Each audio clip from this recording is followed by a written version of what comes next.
Hi, today I'm in sunny Spain in Castle Denia on Mediterranean Spanish coast. This castle remembers very well the times that I'm going to talk to you about today. This is a time of great war of Spanish succession. This was a very big war in the beginning of 18th century and it defined the shape of geopolitical map of Europe for 18th century. How it come? How it come to this war? How it began? First of all, you have to know that Spain in late 17th century was ruled by Charles. Charles was from House Habsburg and he was very old king without heir. So all important kings and emperors in Europe thought how to deal with this situation, because very powerful Spanish throne will be empty when the old Charles will die. So because Spain was very important country, it was not only the territory on the Iberian Peninsula, but also very rich territories in Italy, also some part of Netherlands, and of course very big American colonies belonging to Spain. So the game was very important, and the one who will sit on the Spanish throne will be one of the most powerful kings in Europe. Both Louis XIV, king son, French king, was able to take this crown because he was grandson of Philippe III, former Spanish and Portuguese king. Also, Leopold I from House Habsburg was also the grandson of Philippe III, so he also claimed his rights to the throne. But they know that this would be impossible to take this throne on their hands, because it will create a hegemony that will be contested by all other European nations. So both Louis XIV of France and Leopold I thought about some other candidate for the Spanish throne. And the most pleasant for all was little Ferdinand, son of Elector of Bavaria. This Ferdinand had 5 years. He was a little connected with Charles the Habsburg, king of Spain, so he could be nice puppet on the Spanish throne because he was only 5 years old, so it will be no harm to the rest of European nations. But unfortunately, this young boy died 1 year later, and Charles, old Charles, king of Spain, was still alive, so they have to figure out another plan how to make the succession of Spanish throne. And now, King of France, Louis XIV, wanted his grandson, Philip, to take the throne, but Germans opposed it, and they wanted Charles, son of Leopold I, to be the king of Spain. Seeing that Charles the Habsburg, king of Spain, wrote in his testament that he wanted Louis' grandson, Philippe, to be his heir.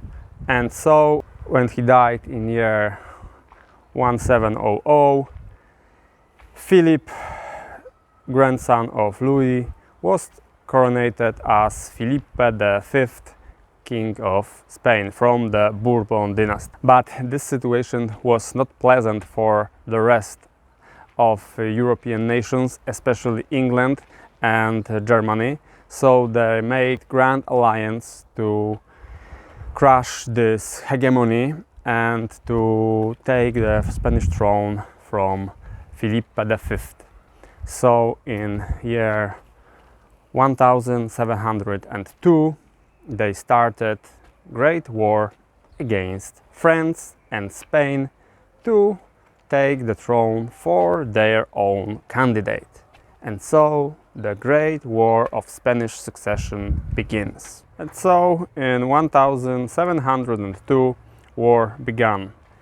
French army conquered southern Netherlands to secure these Spanish territories, so northern Netherlands under Wilhelm, King of England and leader of Netherlands, would not take them.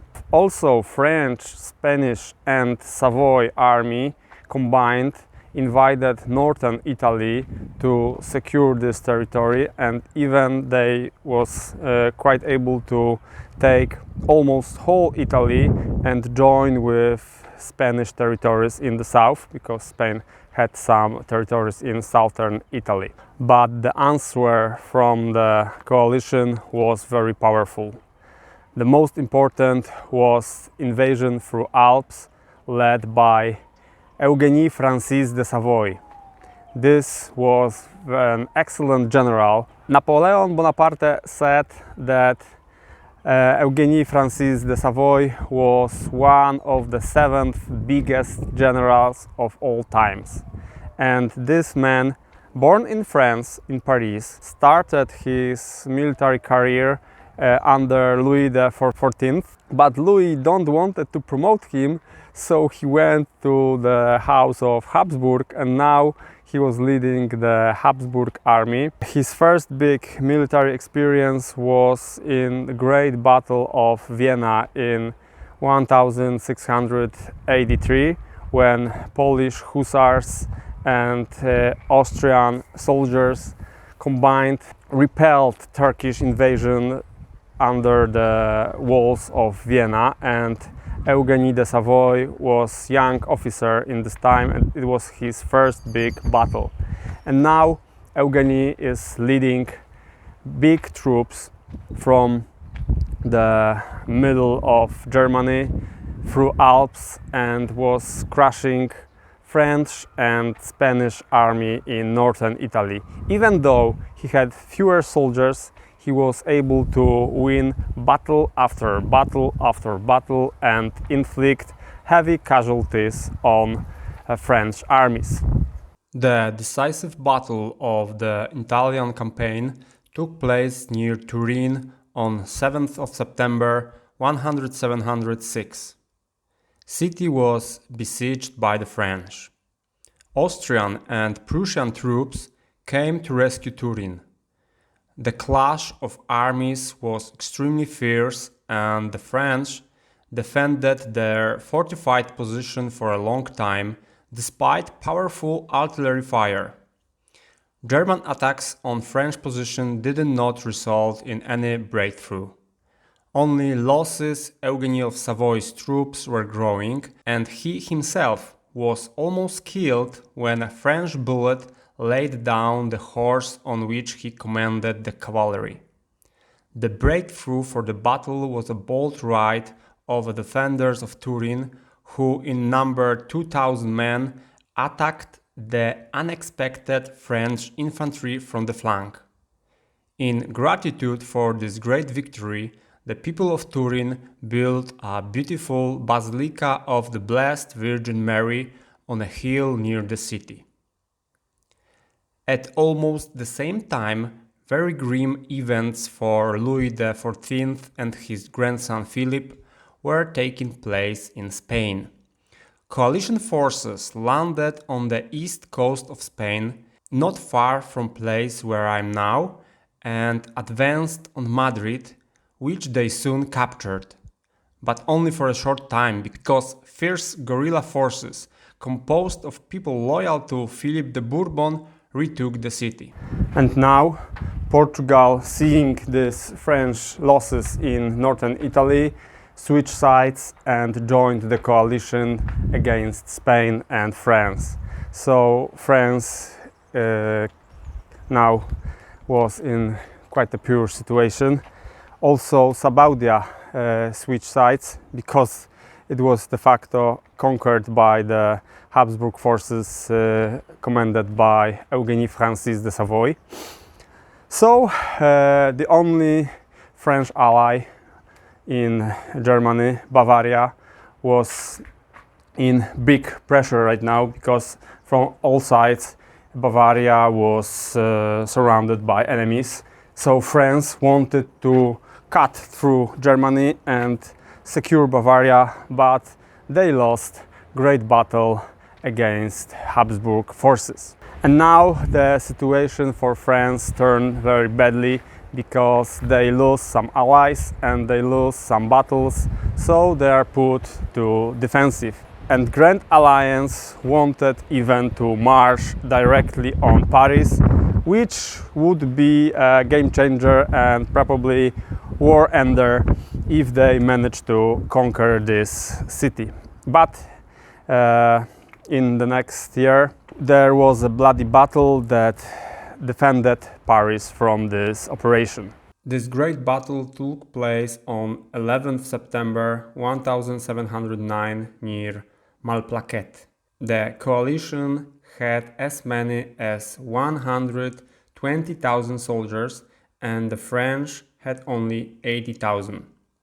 The extremely bloody battle lasted all day and ended with an orderly retreat of French, who, however, inflicted heavy losses on their opponents. Using France's weakness in this war, Protestants in the southern France, called Camisares, rebelled against Louis XIV, and they wanted to worship Jesus Christ as they will.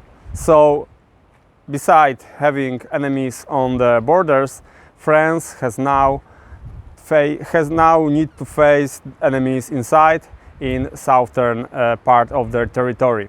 Also, Austria had their own problems because Habsburg rule was contested in former Hungary.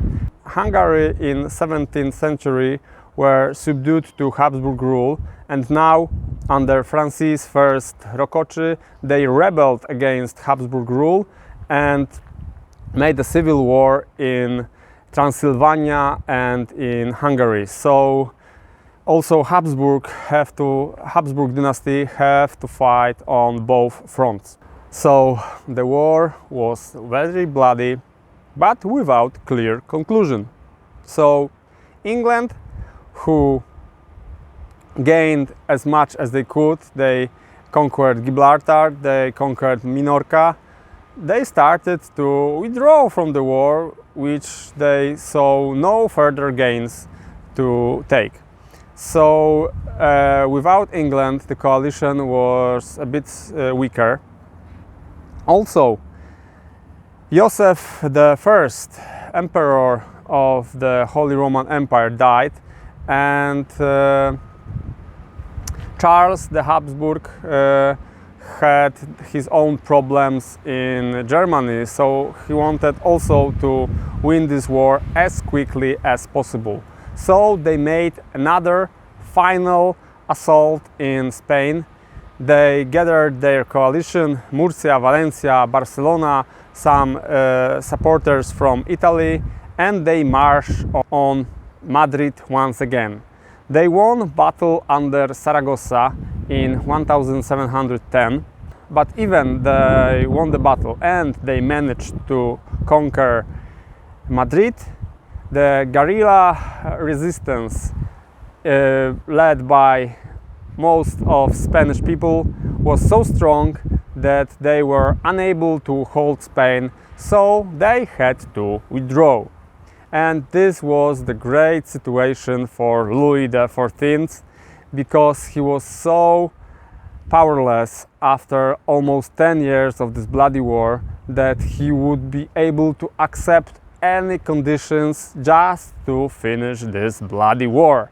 Even he wanted to resign from Spain and only took some Spanish territories on his own just to leave him alone and to give peace to France, but the coalition didn't agree, so they fought still.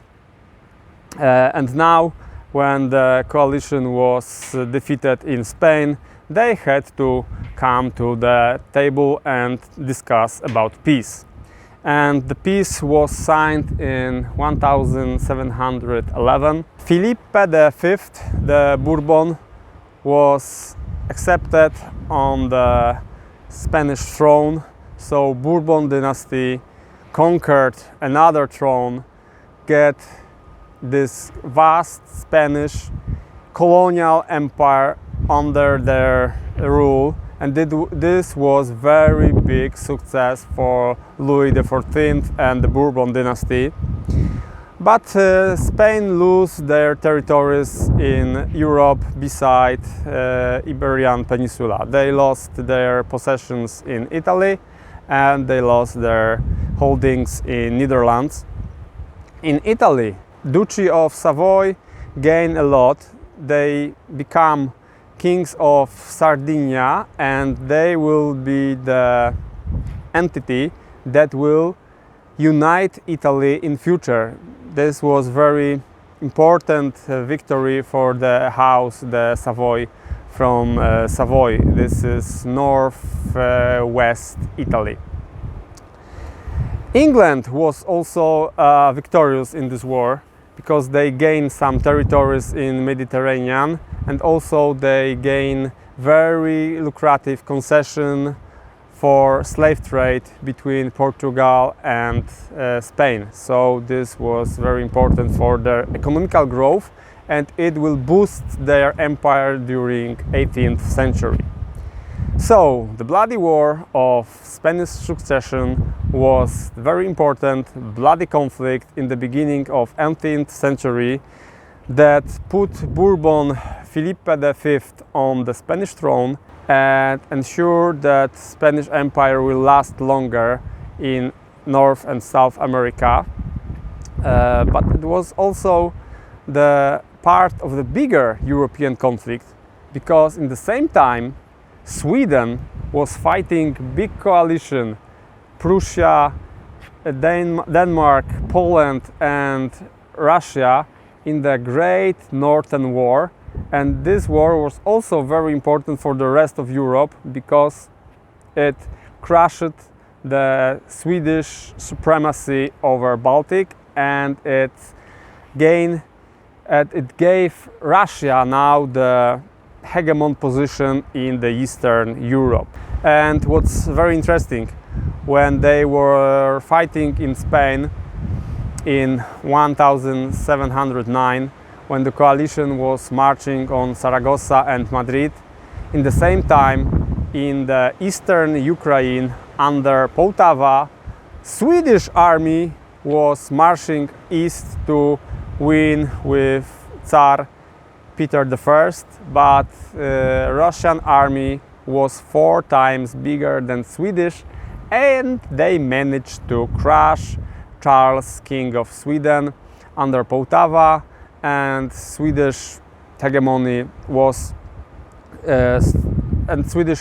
started to decline after this war. So at the beginning of 18th century, that was in fact grand war all over Europe, and the same war was led in the beginning of 19th century when Napoleon Bonaparte was making war all over Europe, and the same war was and again Great War was fought in the beginning of 20th century, and finally in 21st century.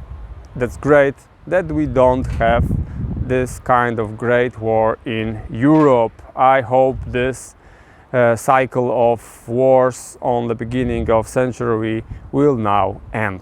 Thank you very much for watching. This is Ziemowit about history, and I was talking from beautiful castle of Denia in eastern Spain. Bye, see you in the next movie.